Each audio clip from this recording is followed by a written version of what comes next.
What were you about to talk about? No, I saw a tweet today that said, maybe it wasn't a tweet, maybe it was on Facebook. Best trio, wide receiver trio. Because the Falcons posted it. You know, Julio. Well, isn't it Harrison, Wayne, and Stokely? Well, that's what I said, but I only said it because it was different than Moss, Carter, and Reed. Reed dropped balls. Stokely didn't. Reed was also a 1,300-yard receiver before Moss got here. And then he wasn't. Yeah, because Moss got here. Well, Moss is better. Well, duh. Moss is the best receiver to ever play. Probably. No, off the top of my head, it's probably those two, though. What? The Colts or the Vikings trios. The Falcons are getting a little ahead of themselves with Ridley and Sanu. And the only reason why I say the Colts guys, Stokely's not a big name, but they all had 1,000 yards and 10 touchdowns that year. Yeah. I mean, that's crazy. I mean, that's because Peyton Manning is the real GOAT. None of this Tom Brady stuff. Man, how many times did Tom Brady beat Peyton Manning in the playoffs? Who cares? Who cares? Who cares? It doesn't matter. The only reason why Tom Brady's going to end up having better numbers than Peyton Manning is because Tom Brady's trying to play till he's 60. Jason's like, Bill Belichick never had a quarterback, though. Bill Belichick is good, man. He's really good. I know he's good. He's really, really, really good. So is Tom Brady, but yes, he's not as really good as Peyton Manning. If you want to say Peyton Manning's better than Tom Brady right now, I'm not going to argue with you. Because you can't. Well, you can. No, you Everybody has an opinion on this. And your opinion's wrong. You know how many people argue Dan Marino's better than Tom Brady and Peyton Manning? Their opinion's wrong. Like, talent-wise? I don't think the microphone's picking up what you're saying. Because I'm talking I'd say slightly, that. But what? Dan Marino's more talented than those guys. Talented? Yeah. I wish the podcast. Who's a better quarterback? Peyton Manning. Not Marino. Right.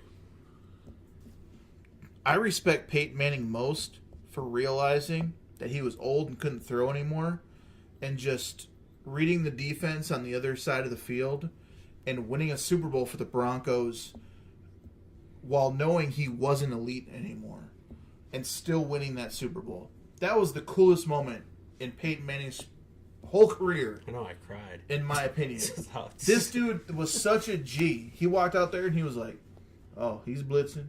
He's coming from that way. The fucking safety's coming up. Well, I'm going to run power to the left side, to the odd side, and they're not going to stop it. I'm going to get 5 yards. Then I'm going to run right. I'm going to get 3 yards. Then I'm going to throw a pass to the tight end because that's all I can do.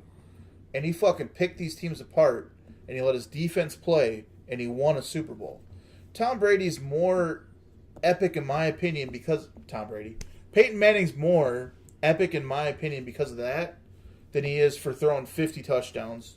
Just 55. 55. I don't give a shit what most he threw. of NFL history. Better than your greatest quarterback ever to play. I don't have a GOAT.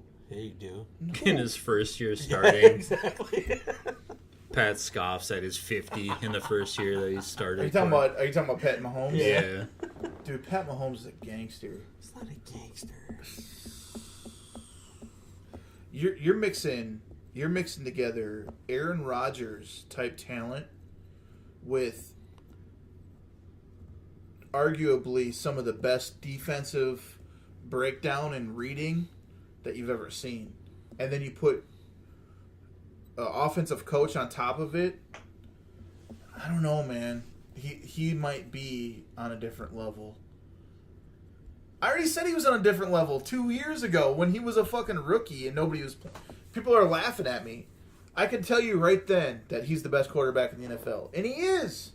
He's not. Who's better? Who's better than Pat Mahomes right now? Josh Rosen. Should take your microphone away for that. Nobody this year. But Pat Mahomes, if you know what you're doing as a coach, you know how people build systems around players, right? If they're a good coach, they build gimmicky plays and systems around players. Pat Mahomes is the quarterback that you don't need to build shit around, and you can do everything. You can do anything you want. I want to see them in the Super Bowl. So do I. 100%. Shaking your head isn't really too much for a podcast. Isn't going to pick that up.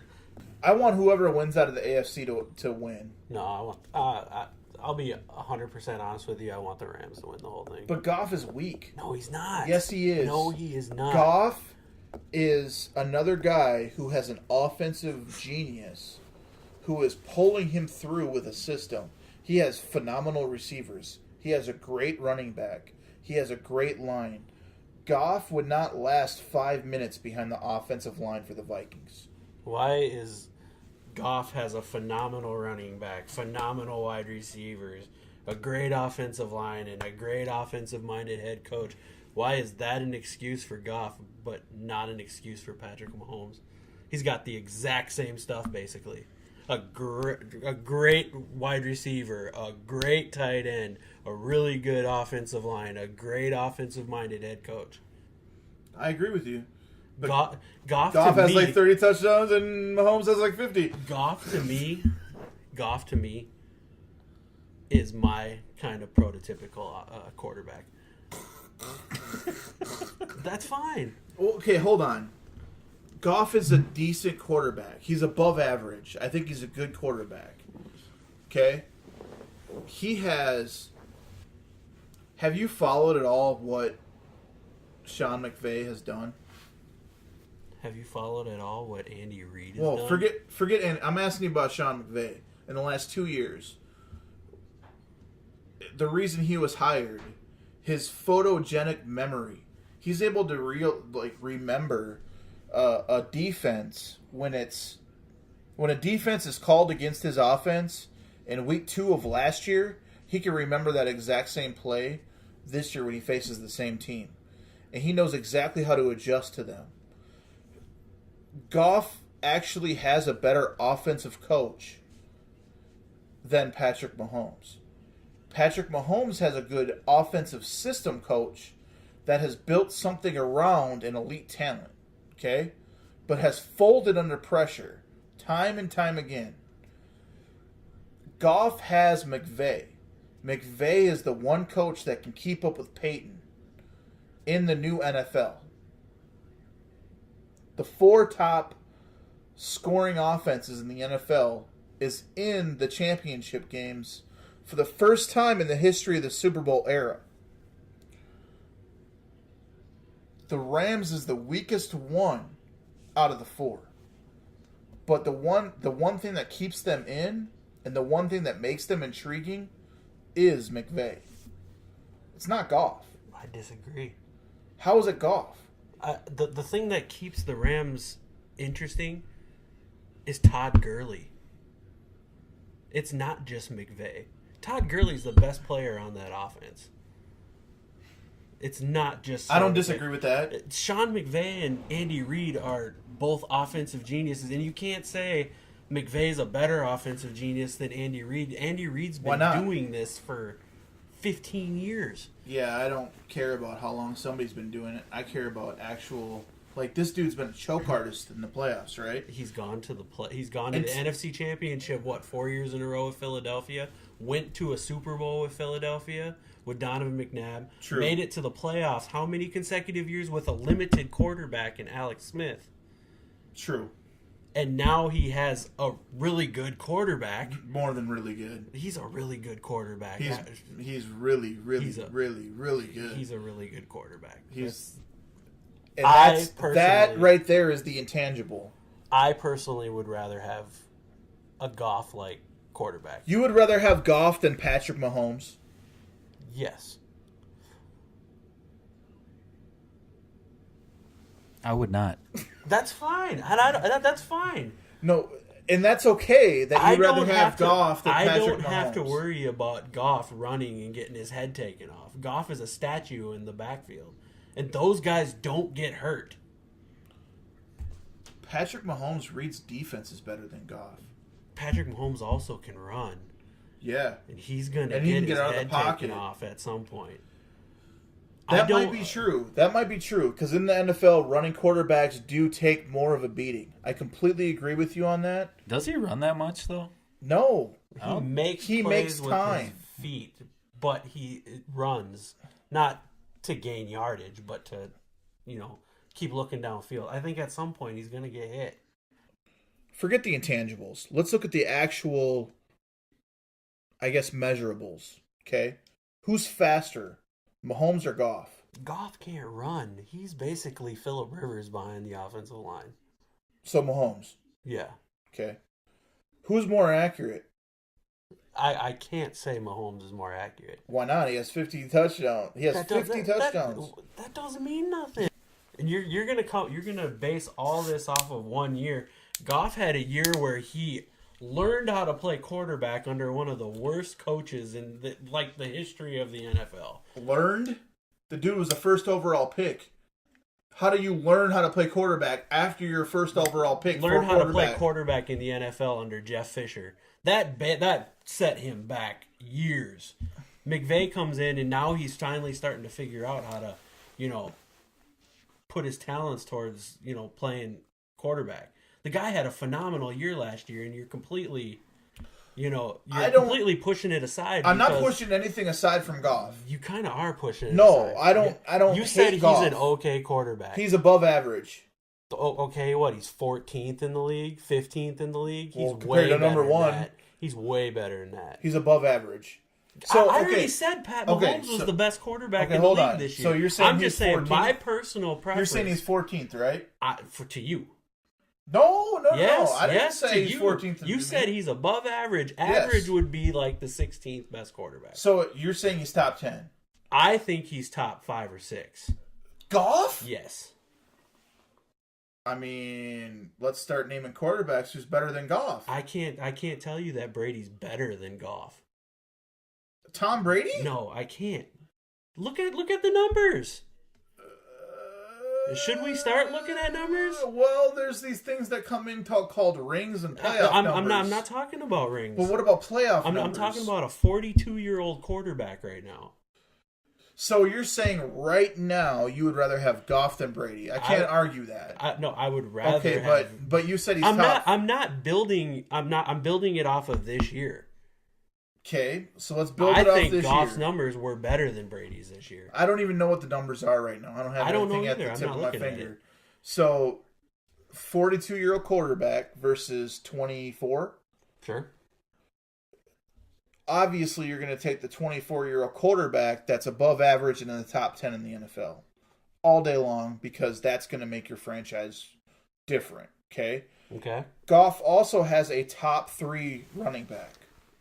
Brady does not. He has a top 5 running game in the league, though. Who? Brady. Who makes it that top 5 running back or top 5 game? McDaniels. Brady has nothing to do with it. I don't know. He hands the ball off to a running back. You see how fast Brady gets rid of the ball? Yeah, Goff stands in the pocket, looks around, and gets sacked. Brady is throwing 3-yard slants and cuts and throwing the ball to James White 15 times a game. That's a big deal. So people make fun of Tom Brady, and by the way, we've completely gone off Patrick Mahomes and Goff. We don't need to talk about. I already said Mahomes was the best quarterback. No, you didn't. You said no. I have said. You Patrick just said. Mahomes. You just said. I said I would rather have Goff's kind of quarterback over Mahomes' kind of quarterback because Goff is my ideal quarterback. For what? A guy that's 6'5", that stands in the pocket and just throws accurate passes after accurate passes and has a good arm. He's smart. That's my kind of quarterback. That's what Peyton Manning was. Peyton Manning was my favorite quarterback of all time. What is he? He's a 6'6", pocket quarterback that's just super accurate. Peyton Manning is 400 times better than Jared Goff. Yes. But if you look at their body styles and the way that they play the quarterback position, I think it's very similar. Well, there's this. But there's nobody smarter in the game than Peyton Manning. I know, but Jared Goff has not lived up to the billing sometimes when it comes to, especially last year and the year before. What do you mean last year? He brought a team that had Jeff Fisher. They had a a bad record. Did the Vikings beat the Rams last year? 12-4 record. Yeah, they did, but did they beat them this year? No. Okay. Okay. So now this is Sean McVay's next season. I think Sean McVay is the intangible that's taking Goff to the next level. I think people in LA couldn't care less about Goff. That's because he's quiet. He don't say anything. Have you ever heard Goff talk? Ever? Well, no, and that's not what you need from a quarterback. No, you don't. You need a leader I'm saying who's going to step up. LA is flashy. Goff is not flashy. But it goes back to the original point that you would rather have Goff over Patrick Mahomes. I said I would rather have that kind of quarterback over a Mahomes kind of quarterback. Are we talking about Mahomes and Goff, or are you talking about what you would want in a system that you would create? What I would want in a quarterback. Who's better, Mahomes or Goff? I already told you Mahomes is better than Goff. No, you didn't. You said Goff was better. No, I go back in this little thing and tell me how many times I told you that Mahomes I'll be able to cut it all later and look at it. That's fine. I told you Mahomes had a better year this year. He's the better quarterback. Well, but I would rather have a 6'6" quarterback that stands in the pocket, that is not going to get hurt, than a quarterback who has a strong arm, who can make some plays with his... He doesn't have a strong arm. He has the best arm in the history of the NFL. Michael Vick's was pretty good. It was good. It's not better than Mahomes. I don't know. Rodgers is up there. And speaking of Rodgers, Mahomes actually says that he watches Rodgers on a regular basis and bases all of his plays and what he does, and it's based on what Rodgers is. He's a very similar quarterback to Aaron Rodgers. How Right. many times has Aaron Rodgers been hurt?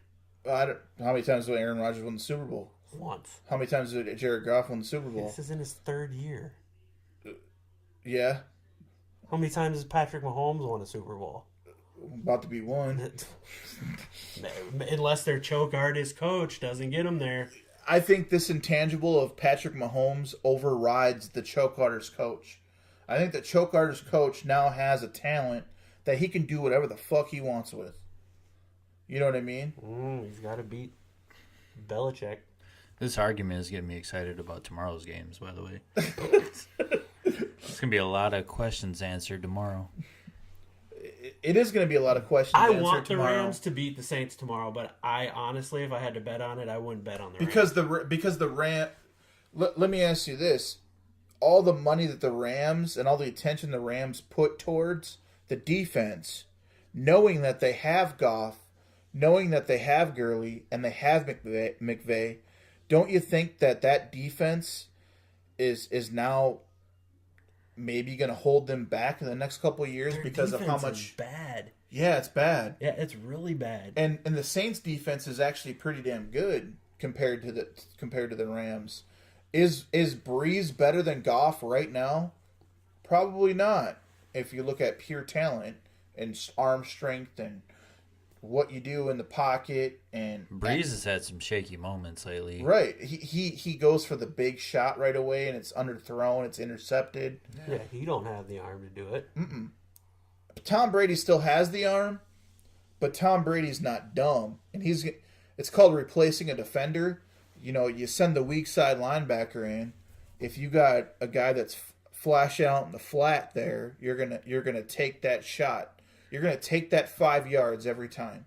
There's no reason to throw it downfield on first and second down when the defense is giving you 5 yards. You want to be in third and short. Your goal as an offense is to always be in third and short, because then you have the whole playbook wide open to do whatever you want. Okay? I think McVay understands that. I think Belichick understands that. I think that,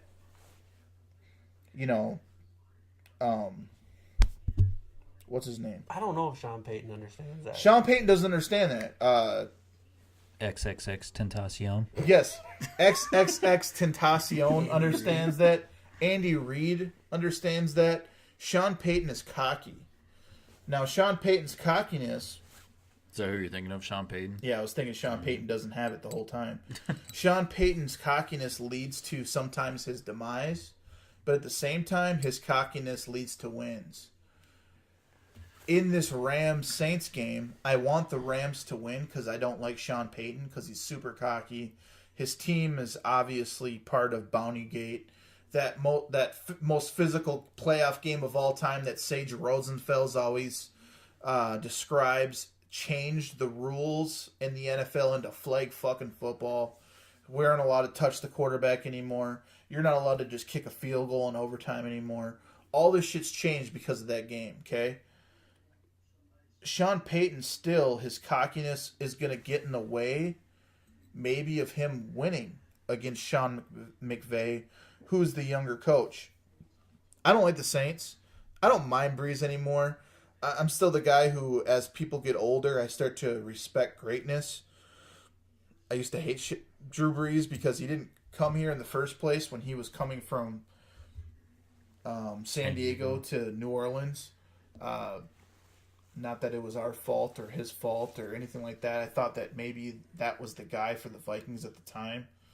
And he went to the New Orleans Saints, and then Sean Payton came in and they fucking beat us and they won a championship.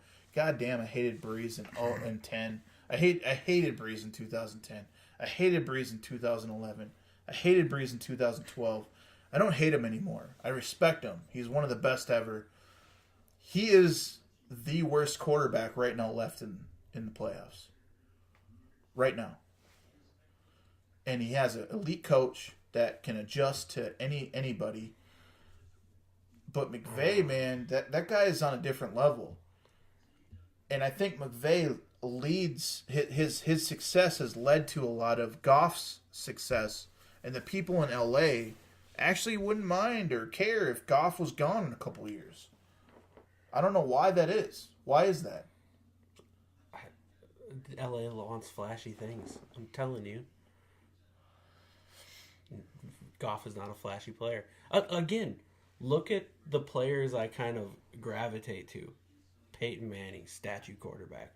Matt Ryan, statue quarterback. Jared Goff, statue quarterback. That's what I like in a quarterback. Then why don't you like Tom Brady? Because they always win. This dude, if there's any statue quarterback that moved majestically in the pocket like that guy, he does. He is the epitome of a statue quarterback. Because that statue quarterback constantly put my favorite statue quarterback out of the playoffs year after year after year. And I was just scrolling on Twitter today too, and I saw like old Brady highlights, and man, he had an underrated arm too. Dude, he can throw. He can, yeah. Yeah, and he was accurate as shit. Mm-hmm. Yeah, he could. I don't. He could throw better than Drew Brees right now. Yeah. I think this late in the season, probably. Brees, I think, has used up his arm over the course of the year. Yeah, it gets sore and old, and I mean, eventually, Tom Brady's TB12 plan is on a different level. I mean, Tom Brady is basically dink and dunk, like you said, 3 to 5 yards every single play. It's not basically. He'll take a fade here and there. What I'm saying is, it's 3 to 5 yards every time, and he'll take his shot once or twice a game, maybe 3 times. He doesn't take it that often. As a defense, your job to stop Brady is to. There's two philosophies. One, you can blitz him. If you blitz him, you're going to lose. He's going to replace your defender every time, and he's going to get the ball out in time. The Chargers tried to blitz him. The Chargers tried to even send just 4, and they couldn't do shit. Isn't it smart what he's doing, though? Like, he lost Josh Gordon, and Gronk is kind of looking like a shell of himself. He really doesn't have anybody to push the ball downfield to. Right. So he's doing what works. Exactly. And he's putting himself in 3rd and short. The offensive goal is to put yourself in 3rd and short. If you're in 3rd and short, you can do whatever the fuck you want. I wouldn't say he pushed the ball downfield with Gordon, though, either. Yeah, but I mean, the option was there. Like, I don't even feel like he has any options really anymore. He really pushed down the field to Gronk. How many times you see Gronk on a safety and a cornerback just jumping over both of them? Yeah, but everybody saw that Twitter video or whatever of Tom Brady running circles around Gronk right now. Isn't that hilarious? Yeah. I saw that shit too. Yeah, well, there's one player who's in shape, and the other one is basically used up and took all the hits. Talking about how he's going to retire at the end of the year. And Tom Brady has avoided the hits. He's avoided the pass rush. How do you beat Tom Brady? Is you need 4 guys that can get there, and you need to cover. If you blitz Tom Brady, you lost. If you have a pass rush with 4, like the Giants and the Broncos, exactly. Ideally, that's what you'd want in every game with every quarterback, though. If you can get pressure with 4 guys up front, you don't have to blitz. And also, you have to be in predictable situations. If you're blitzing 4 and covering, you can't be in 3rd and 3, because if you do that, if you're in 3rd and 3 and you're only blitzing 4, they're gonna run. You know what I mean? You're gonna run the fucking ball every time. I don't care what team you are. You can't, as a defense, you know how hard it is to stop a 3-yard rush? It's really hard. It's really, really hard. Defense is way harder than offense in every aspect. Yeah.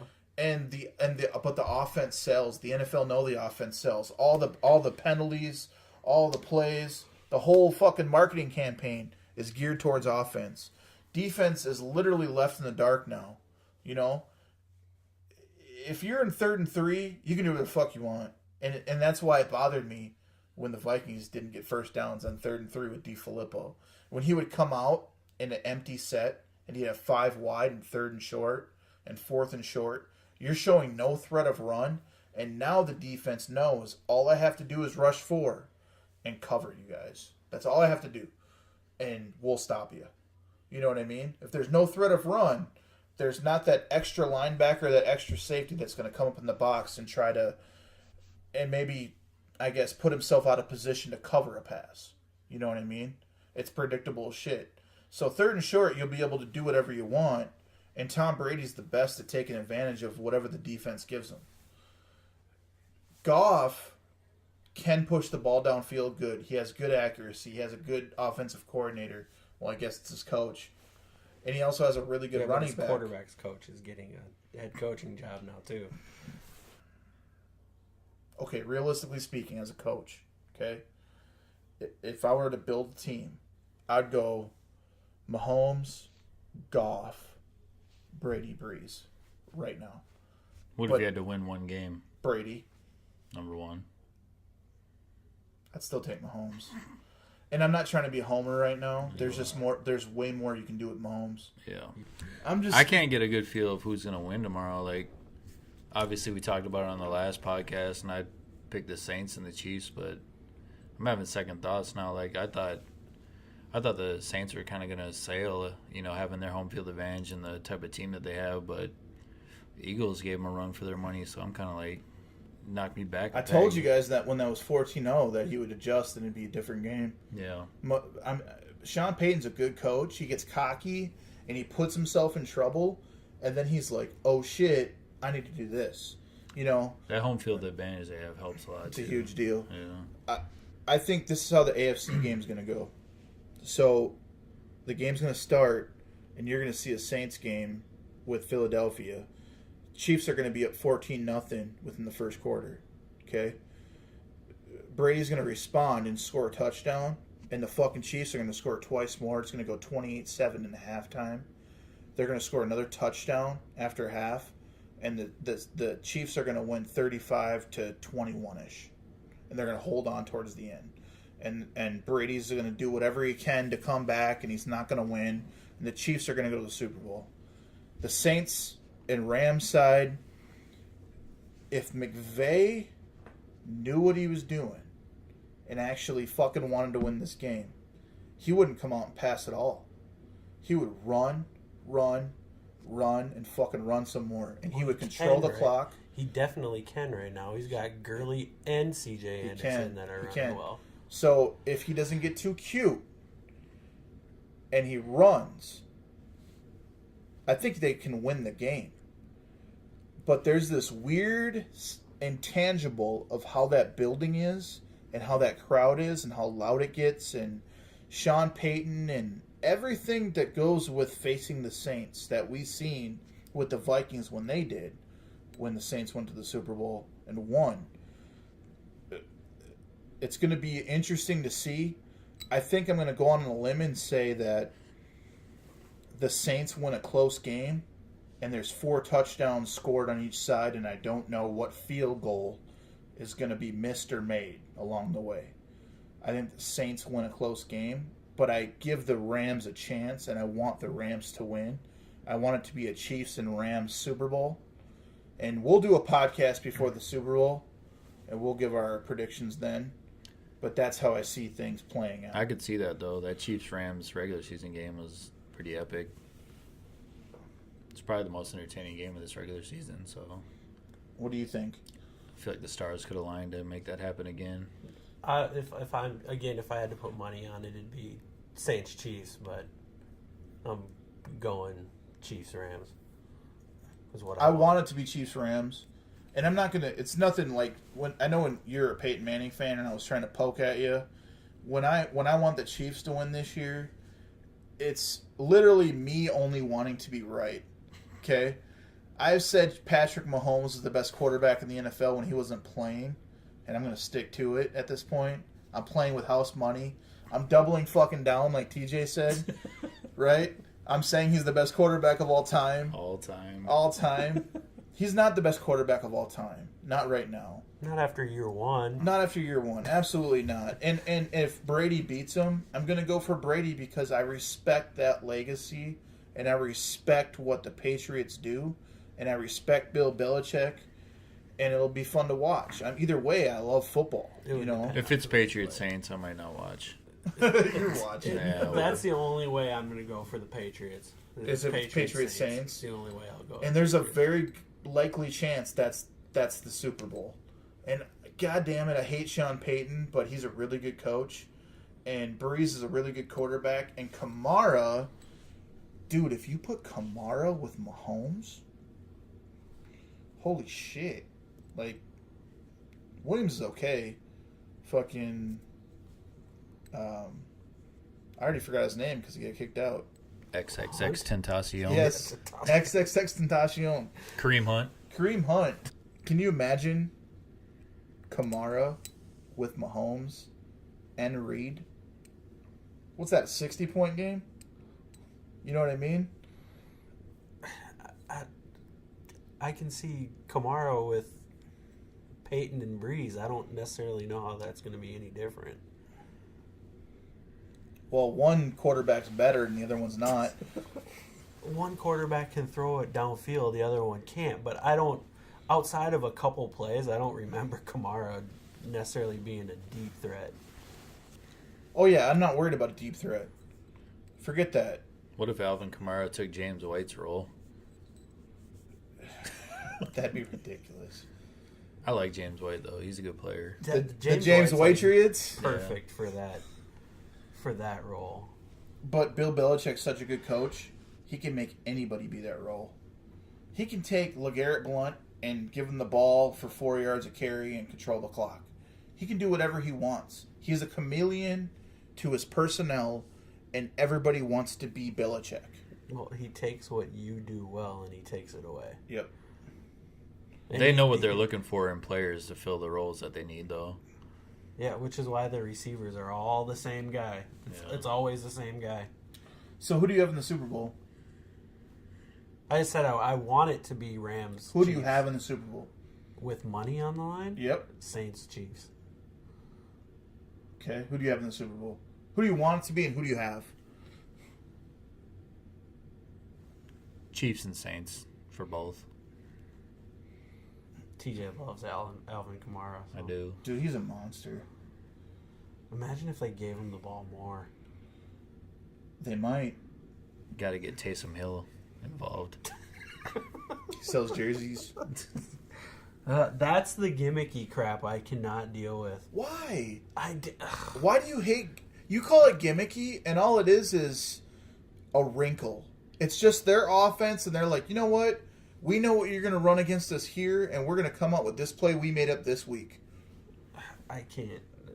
I hated it too, but that's just because I had Alvin Kamara on my fantasy team, and Taysom Hill never hands him the ball when he's in. Taysom Hill doesn't do anything besides run the ball. I don't know. Every time. It's 4 yards. I don't wish harmful things on people, but I hope he gets tackled really hard. He's a really big dude, and he runs really well. And that's a perfect example of a coach realizing what he has. And you call it a wrinkle, but what he's doing is... I call it a gimmick. Yeah, gimmick. I call it a wrinkle. And what he's doing is he's creating an offense that is something... He has these weapons, and he'll say, okay, this defense does this good. They bring 8 men in the box, right? So what we're going to do is we're going to hit Thomas for 17 catches. And we're going to fucking pick apart this part of the zone on the even side of the field behind the strong side linebacker. And then they're going to adjust. And then, boom, hill up the gut, 4 yards. Boom, hill up the gut, 4 yards. Well, guess what happens? That linebacker comes back down in the box, and you can keep hitting Thomas. I have a feeling if Taysom Hill was on the Vikings and they ran that play, I would have no problem with it. Right. I'd probably love it. But the fact that it's the Saints with Sean Payton running that play because he thinks he's so much smarter than everybody else, which he probably is, just bothers me. Yeah. TJ, I like your shirt. I just noticed that. Thank you. My bootleg. It's not. I wouldn't say it's bootleg. Bootleg would mean it's fake. That's not fake. That's pretty tight. It's like Robert Smith's face mask on Randy Moss. It's a little bootleg. I like it though. One thing I wanted to add too before we close out here, and we'll wrap it up. People have been talking about the Pittsburgh Steelers and about all the problems they're having. You see people for Antonio Brown. You see people against Antonio Brown. You see all this stuff about elite players in the NFL. One thing I wanted to say when it comes to Sean Payton and about how team is bigger than players and about how it doesn't matter who the fuck you are, if you're not willing to be part of the team and you're not willing to make those sacrifices, it doesn't matter. What happened when Adrian Peterson yelled at Sean Payton on the sideline? He was traded. He was traded the fucking next week, dude. It doesn't matter who you are, okay? If you're a player's coach and you give an inch, those guys take a mile. If you give a mile, those people take miles, multiple miles. You know what I'm saying? It's just human nature. If you go to work and your boss lets you show up whenever you want, you're going to show up a little bit later every day until he yells at you. And then you're like, all right, I'll show up on time better. Right? It's life, man. That's how we all are. If you're a player's coach like Tomlin, like anybody else you could think of. I can't think of any names right now, okay? These Leslie Frazier, man. These players are going to walk all over you in the long run. It's going to work at first. You're going to win at first. You're going to be, oh, this is great. This guy loves me. I can do whatever I want. You're going to work hard for him, whatever. And then eventually your life's going to get to you. Whatever it is in life. You're going to have baby mama drama. You're going to have... Seriously, man, you're going to have whatever the problems are. I've had that. Exactly. And it's going to catch up with you, and you're going to take it out at work. Whatever the profession, whether it's football, whether it's basketball, whether it's delivering water, whether it's sales, you're going to walk into your job that day, and you're like, man, my life sucks, and my boss lets me do whatever I want, so I'm going to fucking take the day off and just hang out here and mentally check out. I.e. Andrew Wiggins. Okay? Even though his life is not hard at all. Yeah, but he checked out when his boss wasn't the player's coach. Right. And now he's checking out even worse. You need somebody that's not only motivating and uplifting, but is willing to push you, and you have to be the person to respond to somebody trying to make you greater. Right? Sean Payton does a good job at trying to make his players greater. How he started the playoffs was he walked into his locker room with $250,000 in cash, a Super Bowl ring, and the Lombardi Trophy, and he put that shit in a case. And he's like, if you guys want this, win fucking 4 games. Okay. Here's my thoughts on that whole thing. Are players really going to be, like, super motivated to get $244,000 extra dollars when half the players on the team already make your like ring is $5 worth million? Like 60. Oh, aside from the Super Bowl trophy, I'm just talking about the money. Okay, so the money plus the Super Bowl trophy Plus the ring is worth another 60 to 70. I think just the Super Bowl trophy and the ring would have been enough. I don't think players are going to look at that $244,000 and think that's going to be like, I need to win because of that money right there. All right, so I'm going to hypothetically speak to you real quick. I don't know how much money you make per year. Let's just call it 50 for fun. Okay. Let's say you make more, make less. I don't give a fuck. Let's just call it 50, right? Or we can go, let's call it like 300. Sure, let's call it 300 grand. Okay.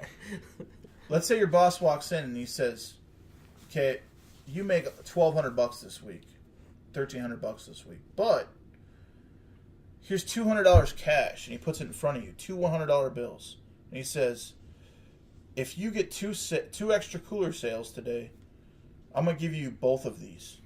If you get one, I'll give you one. If you get two, I'll get you two. Just because you made 60 grand for the year, 50 grand for the year, doesn't mean you ain't looking at those Benjamins sitting in front of you, and you ain't going to try to get that sale. I'm different than that, though. I don't know, man. I'm trying to get that money. Because they do this all the time at my job. They have these little incentives and say, if you get this, this is what you get. If you hit this is what you get. Money doesn't... I'm not motivated by money. I'm really not. That's my personal thing. Maybe these professional... That's why I'm coming at it from this. Like, as far as fantasy football...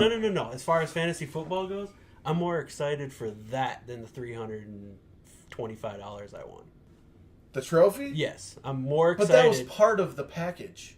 But that's what I'm saying. I'm more excited for that. I would be more excited to win the Super Bowl than get the $240. I don't disagree with you. That's just part of the package. He brought everything. He brought the money, the trophy, and the ring. I get it. In a glass case. I'm just saying, I wouldn't look at that money and be like, that's what's going to get me to want to win this game. I would look at that trophy and that ring and say, this is what... So if you're in the locker room and your coach walks in, who's basically your boss, and he brings in this big case of cash, the trophy, and the ring, and he sets it down in front of you and he says, win 4 games, you fucking get that, and walks out. What's your mindset? I'm going to win that Super Bowl trophy. Okay, and some people... That's the ultimate goal to me. I agree with you. And some people might be motivated by money. Some people be motivated by that ring, that bling. I mean, right? I'm not going to turn down the money. If he puts this in front of me and we win the Super Bowl, I'm not going to go, well, here's that $244,000. But I'm just saying that $244,000 isn't going to make me want to win the Super Bowl trophy more than it already would have.